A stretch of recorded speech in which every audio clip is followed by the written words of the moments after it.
Buying property in Australia in 2026 is overwhelming.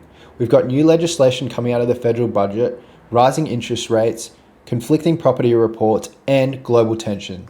It's an extremely confusing place to be at the moment, and it's really easy to make expensive, emotional, and ultimately poor decisions. Here's the thing though, messy, high volume, and contradictory data is exactly where AI is at its strongest. Used properly, it can sift through documents, compare the numbers, and identify red flags faster than any human possibly could, giving you the advantage over the other 95% of buyers out there. So in this video, I'm going to show you start to finish how we can build a simple AI system that supports you throughout this whole buying process. By the end of the video, you'll have a repeatable flow that you can apply to any property in the country. All prompts and skills are free and you can find them on my website. Before we get started, I'm not a financial advisor, conveyancer, building inspector, or mortgage broker, and neither is AI. Everything we build in this video is to prepare you and so you can ask better questions. All the legalities and inspections should be handled by a professional. The tool that we're going to use in this video is Claude, which is a chatbot very similar to OpenAI's ChatGPT. So if you are paying for ChatGPT, that's totally fine. You can continue to do pretty much the same thing in ChatGPT and get a similar outcome. If you're not paying for either at the moment, I recommend Claude. You can follow along exactly how I do in this video. It's really easy to structure things in projects and skills, and they're both about $20 a month. So it doesn't really matter which one you choose. So everything starts with knowing exactly what we're looking for in a property. Someone that's looking for a family home is going to have a completely different brief to someone that's looking for an investment property. So the first thing that we're going to do is create a skill that asks us questions to know exactly what we're looking for in a property. That's things like budget, suburbs that we're interested in, suburbs that we absolutely don't want to be in, non-negotiables, and everything like that. So to start, we'll go to customize skills up the top here, and basically what a skill is, it's a skill that can be activated using a / command, or sometimes it just automatically kicks in once a certain context sort of threshold is met. If we're talking about finance, and it can identify that the finance skill would be used well here, then it'll activate. So if we hit this little plus button up here and go create skill, we can choose to create one with Claude where we can have a conversation about what type of skill that we're looking for. We can write skill instructions or upload a skill. In this case, I'm going to upload a skill because I've already created it, and I'll take you through what that skill looks like.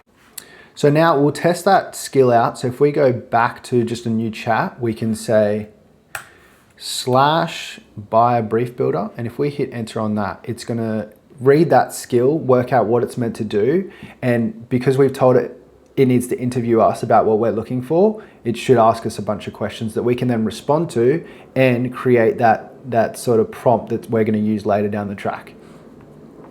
There we go. So let me set up your brief, and now it's asked us a bunch of questions that we need to respond to. So let's just go through quickly and put in a few answers. So we'll use it as a personal residence, say $1 million max,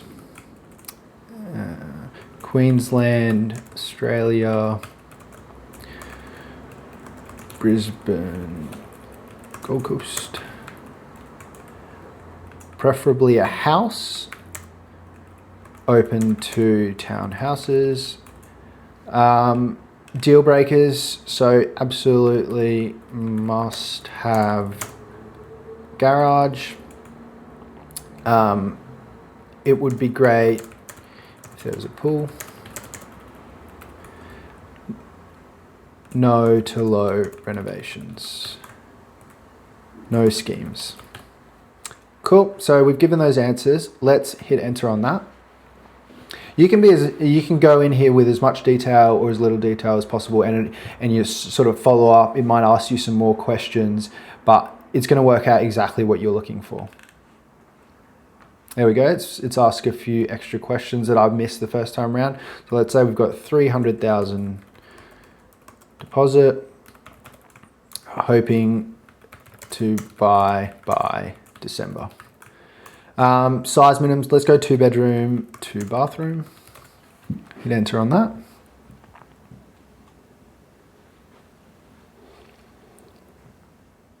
Cool. So the idea is it's going to come out with that full prompt that basically says you're a property research co-pilot for someone buying a property in Australia.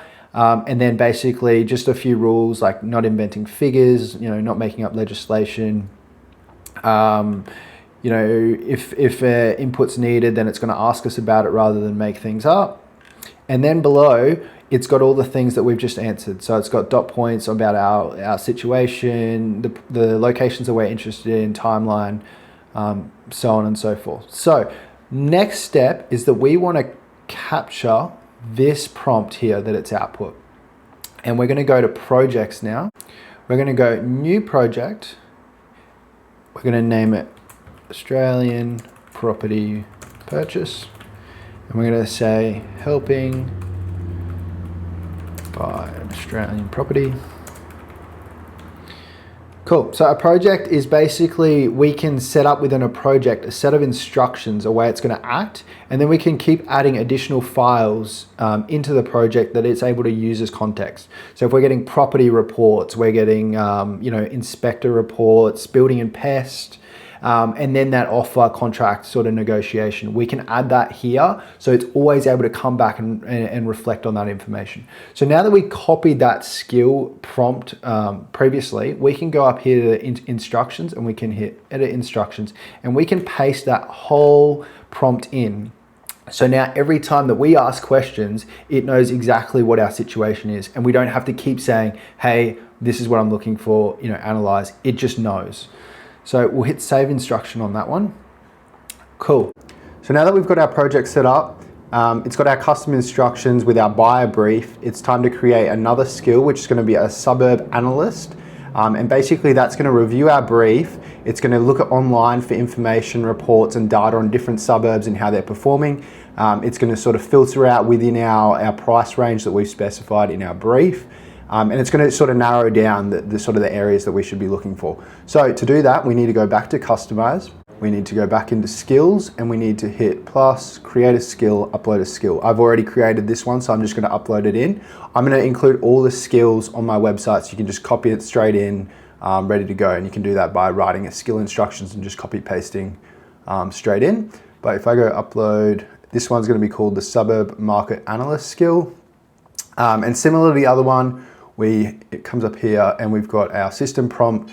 And the way this one works is it researches the market and suburbs for the buyer and returns a data-backed, cited shortlist ranked against their brief.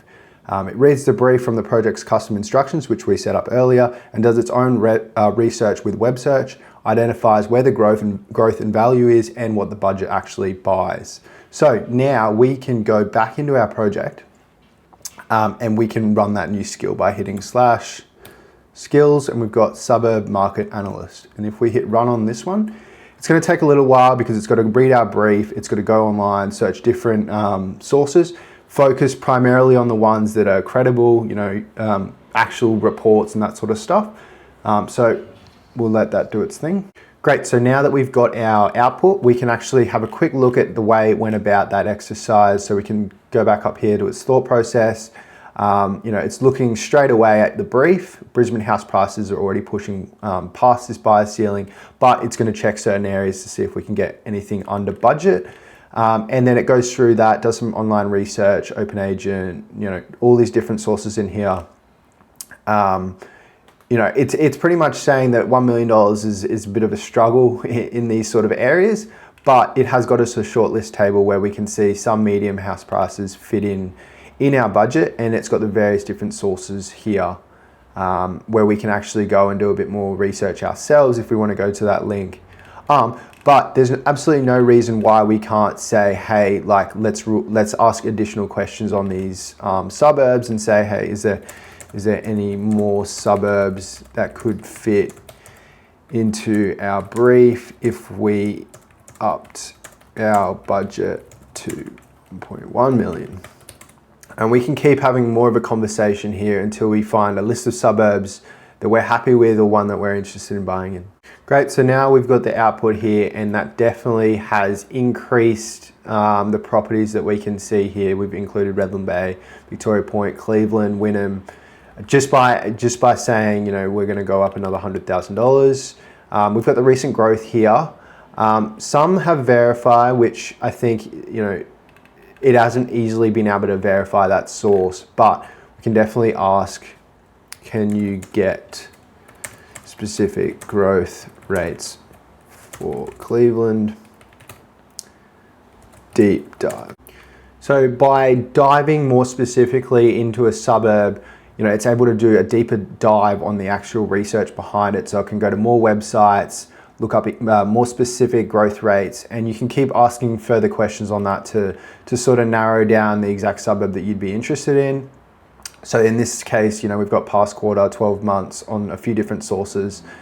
So we've obviously, this is flagging that it's moving, quite quickly out of our budget range for most properties in this area as well. Cool, so by going through this process and asking follow-up questions, we can narrow down the suburbs that we'd be interested in, backed up by actual data. You can definitely go online and get your own reports as well and just easily add those files straight into this conversation. So it's got more context, more updated reports if they're coming out, recently, and just, work out exactly which suburbs you're interested in buying. Great, so once we've got our suburbs, we've narrowed down the suburbs that we're interested in going throughout this process, having more of a conversation, looking at online data. We can also feed that in, as we go. The next step is to actually analyze specific properties more deeply. So rather than just looking at suburbs as a whole, we're actually going to dive into, comparable sales within a building, on the same street, in the same sort of area. We're going to look at like red flags in terms of building and pest. We're going to look at, floor plans, everything more specific to an actual property itself. So similar to last time, we're going to go customize. We're going to create a new skill.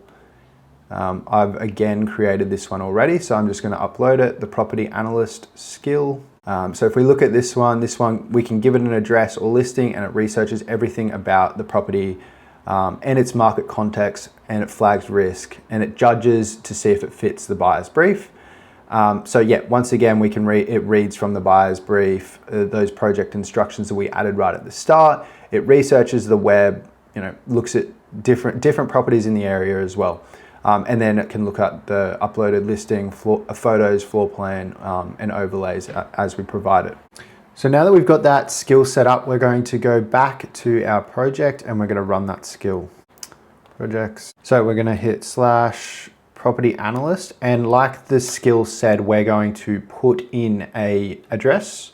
So I'm just going to go online and find one that's pretty much, sort of fits into our brief in the Mango Hill area. I'm going to put the address, but I'm actually going to copy that whole page from realestate.com.au because there's sort of a limitation with the model going to a few of these websites where there's some blocking and that sort of stuff. So I may not be able to get to the full context itself. So what I'm going to do is I'm going to go to that page, press Command A, copy that, which is going to get the address. It's going to get all the data. And because there's so much content here, it's going to paste it into a little block like this. And what I'm actually going to do as well is I'm going to grab the floor plan and I'm going to copy that in like that. So it's got some additional information there. I can actually check out that image itself. And then I'm going to hit run on that. Great. So now it's gone through that property. It's analyzed it.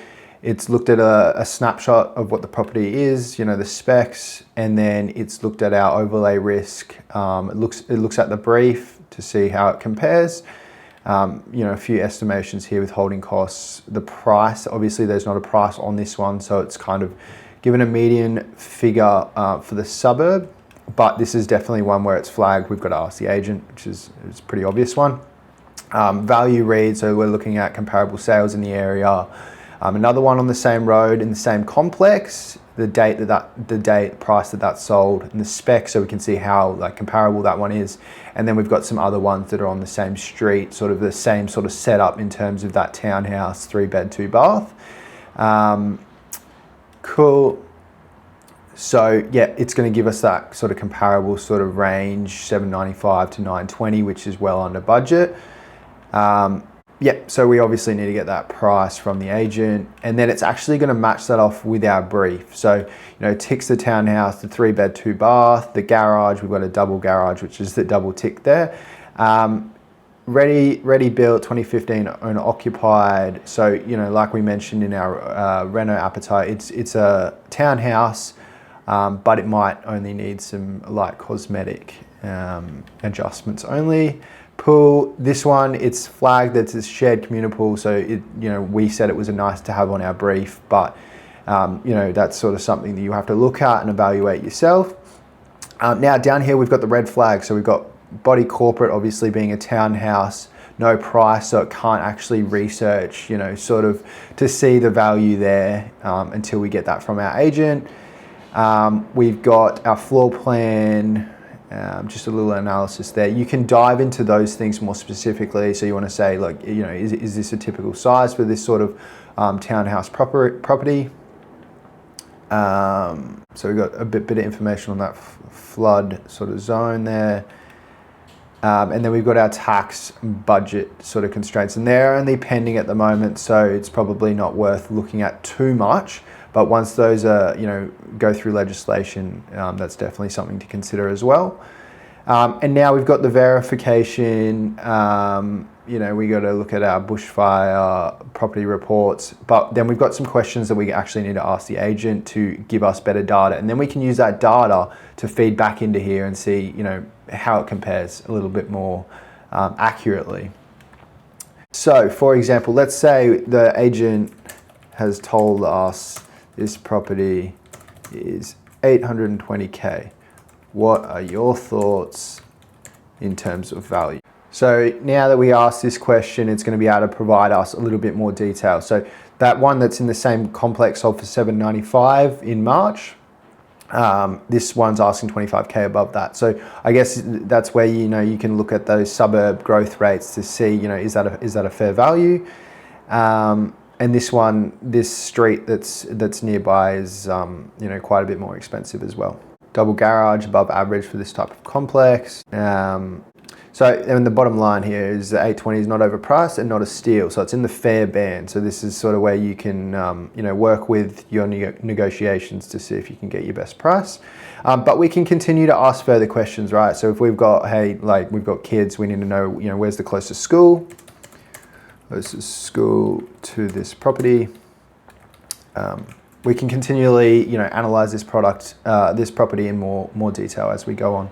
So we've got, St. Benedict's Primary School, just 750 meters away. And then we've got a few other colleges nearby as well.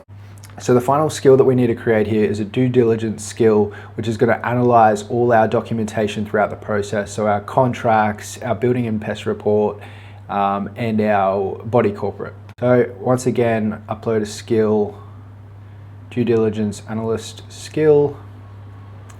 And the way this one's going to work is it's going to review the documents and deal for a specific property, contracts of sale, building and pest, body corporate records, and it's going to look for opportunities, red flags, and questions that we can ask, our buyers, professionals, and also their side as well. Now, in this example, I'm going to upload a sample building and pest report, and we're going to say, can you identify any red flags that makes this property risky? Now, it may already have this in the actual skill itself, but the focus here is to use that skill, but then go a step further and sort of focus on that part of it, which is those red flags. So just let that upload there. This is a massive PDF, so it does take a little while to upload. There's quite a bit of information in there. We'll hit go on that one.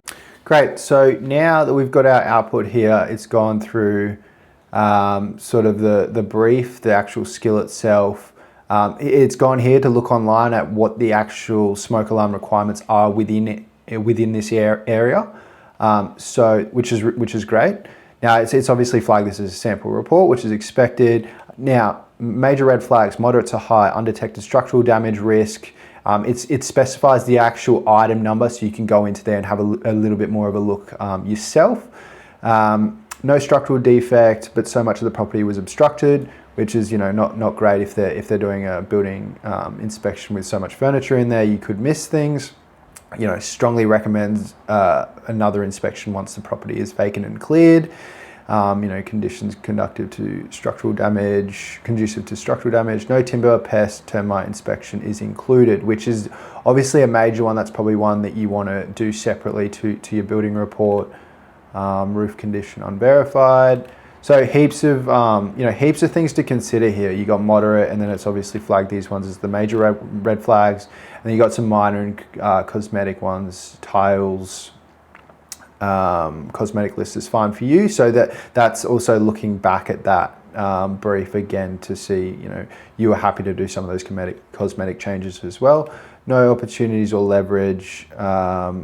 So this is where you can go back and negotiate based on some of the things found in this property report if there were some major damages that you're going to have to fix up yourself, which is great. So once again, you can keep doing this with every single property report, contract, building and pest, everything like that. You can come in here, use that, add your documents, and then just continually analyze different properties to see if there's anything that you may have missed throughout that process.